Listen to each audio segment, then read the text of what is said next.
Las emociones de Jesús. Jesús, como Dios y también como hombre, posee emociones. Como el hombre fue hecho imagen de Dios, tenemos emociones como Dios. Jesús es Dios hombre. Las emociones para nosotros, para los cristianos, son un problema, ya que la parte más afectada por el pecado en nuestro ser, en nuestra alma, son las emociones. Generalmente cuando no estamos controlados por el Espíritu Santo, tenemos problemas con el enojo, tenemos problemas con la depresión, la ansiedad, la tristeza, son emociones negativas. Jesús tenía emociones santas, total control sobre las emociones, control que a nosotros nos cuesta cuando no vivimos bajo la dependencia del Espíritu Santo. Jesús también podemos decir de manera general que Él estaba apasionado por nosotros, por la raza humana. Al fin y al cabo, Jesús es nuestro Creador. Todo fue hecho por medio de Él y para Él. A tal punto amó Jesús al hombre, que se hace hombre Él mismo, qué acto de amor tremendo, incomprensible. Y Jesús, dejando todas las ventajas de ser Dios, se somete a todas las desventajas de ser hombre. Jesús deja su comodidad de Dios y se mete en la comodidad de la experiencia humana. Qué amor, qué tremendo. Nunca vamos a comprender este descenso terrible de Dios a hombre, de creador a criatura. Entonces Jesús comienza a padecer limitaciones que como Dios no la tenía, necesidad, hambre, cansancio. Bueno, el amor de Jesús es incomprensible. Entonces, en primer lugar podemos decir que Jesús estaba apasionado por la raza humana. Otro aspecto de Jesús es que si había alguien que carecía totalmente de egoísmo, ese es Jesús. En los evangelios nunca lo vemos a Jesús hacer o decir algo para su propio beneficio, para él, para mí. Todo para los demás. Él estaba volcado hacia los demás. Dice que él anduvo haciendo bienes, sanando a los oprimidos del diablo. Él vino a servir, él vino a dar, él vino a beneficiar. Qué contraste con el egoísmo que está en nuestra época. Esta es la década del yo, se dice. Dice Pablo que en últimos tiempos habrá hombres amadores de sí mismos, que sería egoísmo. Las personas hoy, si van a hablar con alguien es porque le quieren sacar algo. Si te llaman por teléfono porque te necesitan. Cuando no te necesitan, no te llaman, no te buscan. Si te buscan es porque te quieren sacar algo. Es tremendo lo que está pasando. Bueno, Jesús era totalmente carente de egoísmo. Aún en la terrible cruz, cuando lo llevaban a crucificar, él se preocupaba por las mujeres de Jerusalén. Decía, no lloren por mí, lloren por ustedes por lo que va a venir. Y estando en la cruz, dice, Padre, perdónalos porque no saben lo que hacen. Bien, vamos a ver algunas de las emociones de Jesús. Jesús amaba a las personas que lo rechazaban, a los que no pensaban como él, a los que estaban del lado opuesto. Esto lo vemos ahí en Marcos 10:21, cuando viene el joven rico que quiere ser salvo, le pregunta qué tengo que hacer para heredar la vida eterna. Jesús le da le menciona una serie de mandamientos y al final el joven no está dispuesto a pagar el precio de dejar todo para seguirlo a Jesús. Y Jesús dice que mirándole le amó. Qué amor para nosotros loco, intenso. Jesús amó al diferente, amó al que lo rechaza. ¿Cuántas veces nosotros discutimos y nos hemos peleado porque el otro no piensa como yo? En lo político, en un gusto, en la teología. Basta con que alguien piense en algo diferente teológicamente que yo y se haga una división. Ay, se arruina todo. En lo político ni hablemos. Criticamos o despreciamos o nos peleamos con el que piensa diferente a mí en lo político. Sin embargo, este Jesús que tiene ese amor único, sobrenatural, amaba al que lo rechazaba, amaba. También lo vemos en Judas, cuando Judas viene con los romanos en el jardín de Getsemaní a entregarlo, y Jesús sabía, Jesús lo trata de amigo a Judas. Dice, amigo, me vienes a entregar, con un beso me entregas. Jesús hasta ese momento le ofreció su amor, su amistad a Judas. El problema fue Judas, que tenía un corazón malo, él no quería la amistad de Jesús, pero Jesús lo amaba a Judas. ¿Cómo nos cuesta amar al diferente, al de otra raza, de otra opinión? Bien, por eso se dice que Jesús ama con el amor ágape. Cuando dice que Dios amó al mundo, en Juan 3:16 dice Dios ágape al mundo. Dios amó, ágape. Ágape es el amor que depende de sí mismo, que se automotiva. ¿Por qué? Porque Dios no nos amó porque éramos amables, hermosos, buenos. Había algo que dice, no, estábamos totalmente corrompidos por el pecado, no buscamos a Dios. Entonces Dios de su propia voluntad decidió amarnos y envió a su Hijo. El ágape es un amor que depende de sí mismo y el que tenemos que desarrollar, porque el Espíritu Santo está en nosotros.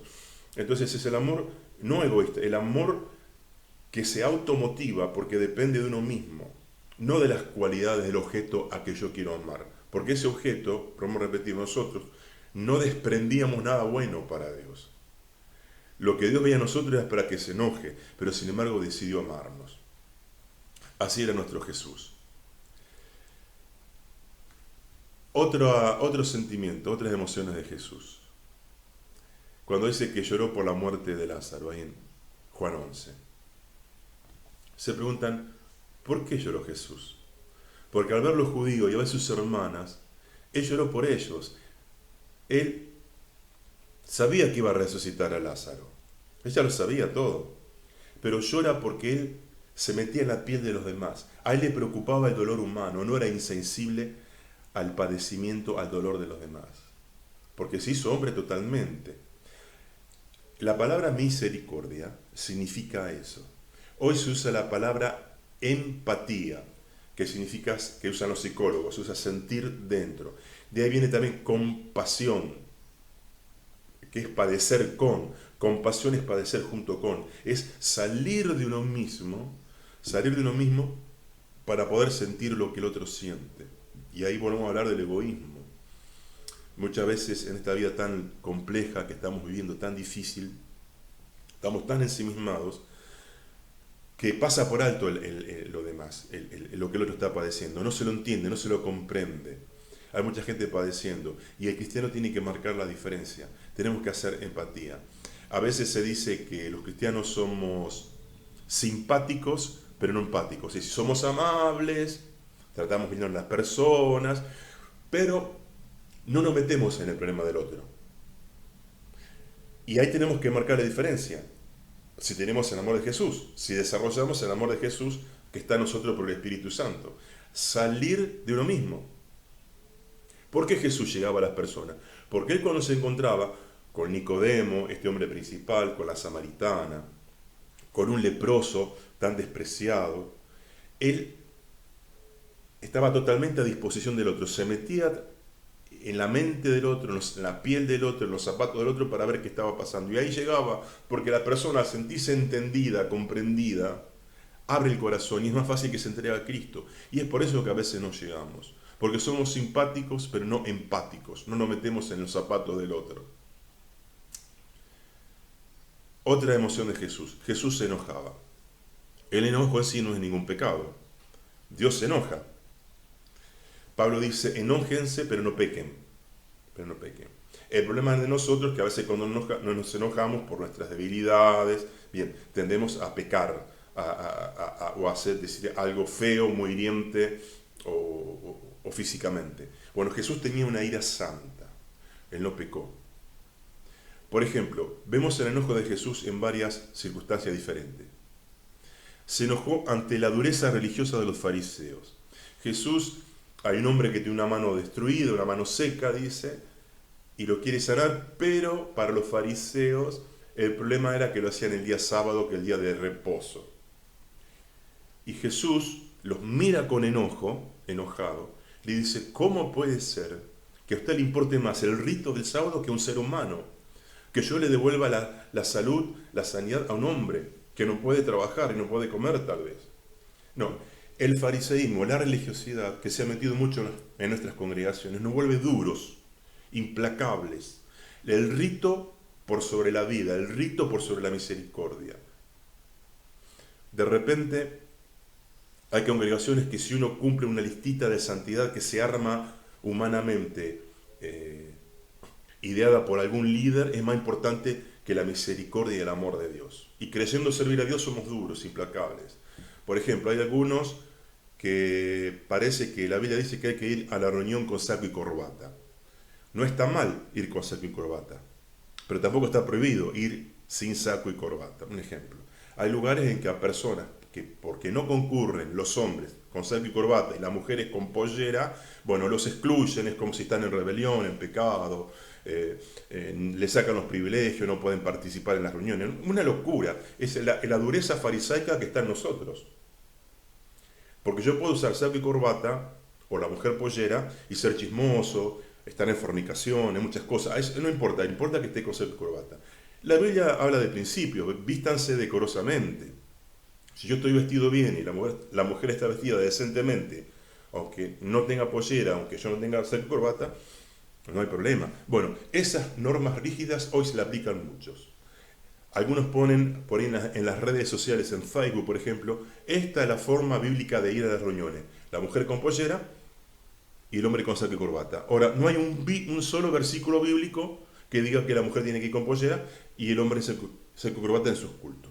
Pero nosotros, que a lo mejor somos los modernos fariseos, somos duros. Entonces Jesús se enojó contra esta estupidez, con esta dureza, condenar a alguien por la apariencia o por no cumplir un rito, el rito del sábado.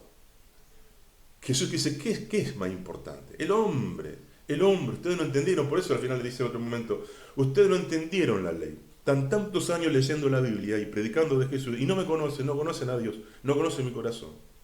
Lo más importante es la misericordia, dice Jesús, no el cumplimiento de normas exteriores. Por otro lado, Jesús también se enoja cuando va al templo y ve que era todo un comercio, los cambistas, los que vendían palomas, todas esas cosas. Jesús ahí se pone violento, usa violencia física, no le pegó a nadie, pero al tirarle la mesa a los cambistas, es un acto violento, una santa violencia física, porque habían trastocado el culto a Dios. La gente quería acercarse a adorar a Dios al templo y estas personas lo impedían, lo estorbaban y comerciaban. Eso lo pone furioso a Jesús. No hay nada más que ponga furioso a Jesús que los que impiden la adoración a Dios, impiden la llegada a Dios. Eso lo pone furioso a Jesús, lo enoja. Y tenemos que ser como Jesús, tenemos que enojarnos con lo que Él se enoja. ¿Cómo puede ser que los intereses humanos se interpongan en la relación con Dios? Y estos gentes codiciosos impedían que la gente con naturalidad se acerque a Dios, que en aquel tiempo era en el templo. ¿Qué le enojaba a Jesús también? La hipocresía de los fariseos. Y acá usa violencia verbal. En el templo usó violencia física, y aquí violencia verbal, porque a los fariseos, la hipocresía, la doble vara que tenían los fariseos, les lleva a decir serpientes y generación de víboras. ¿No es fuerte esto? ¿No estaba enojado Jesús? Es duro Jesús. Serpiente de víboras, se lo dijo en la cara. Hipócritas. Hipócrita es actor. Están simulando una espiritualidad que no tienen, una piedad que no existe, pero la simulan porque eran hipócritas.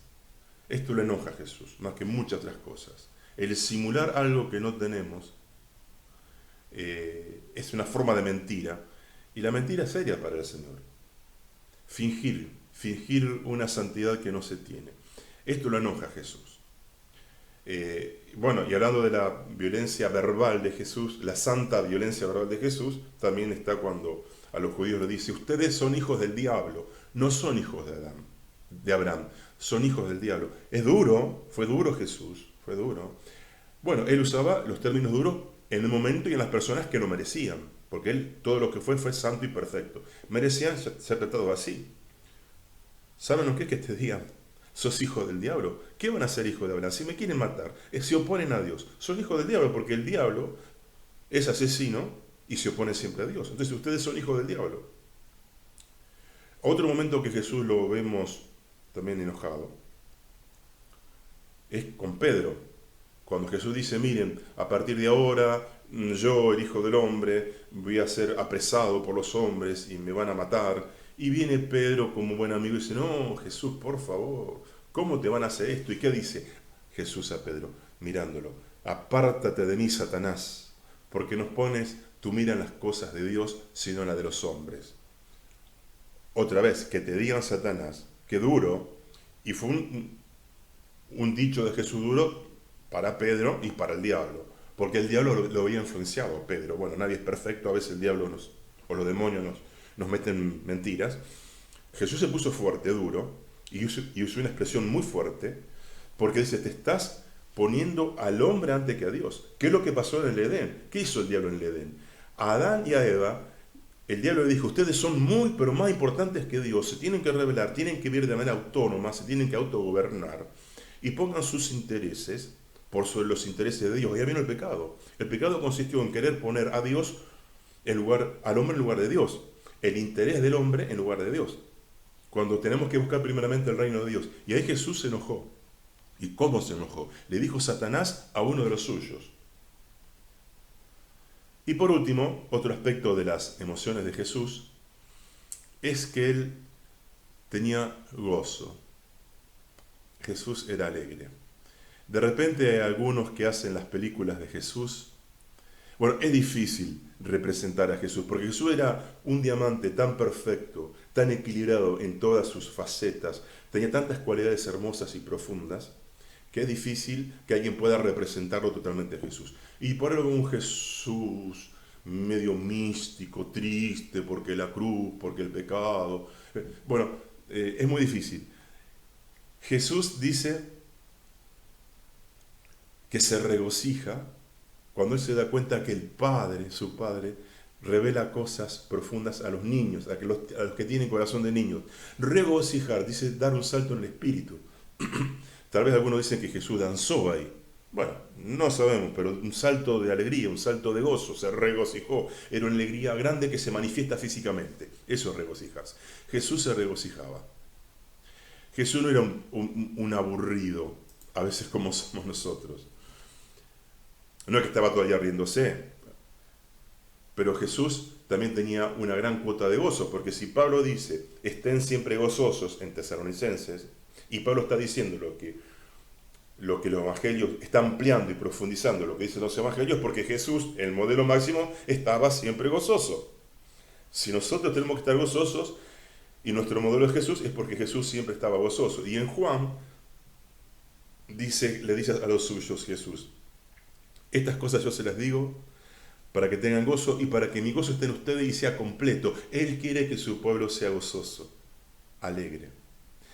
Dijo alguien que los santos tristes son pobres santos, porque la alegría es nuestra, la alegría es del Hijo de Dios. La tristeza, el luto es del diablo, porque pecó, porque es malo, porque está en contra de Dios, porque se va al infierno. ¿En quién se va a destacar el gozo y la alegría de vivir? Si somos la sal de la tierra. ¿Dónde va a estar la alegría? En los inconversos, que sus pecados no han sido perdonados. Entonces están esclavos del diablo y del pecado y se van al infierno. Nosotros tenemos que dar muestra de la alegría, porque somos la sal de la tierra y porque Jesús habita en nosotros. Bien, espero que esto le haya interesado.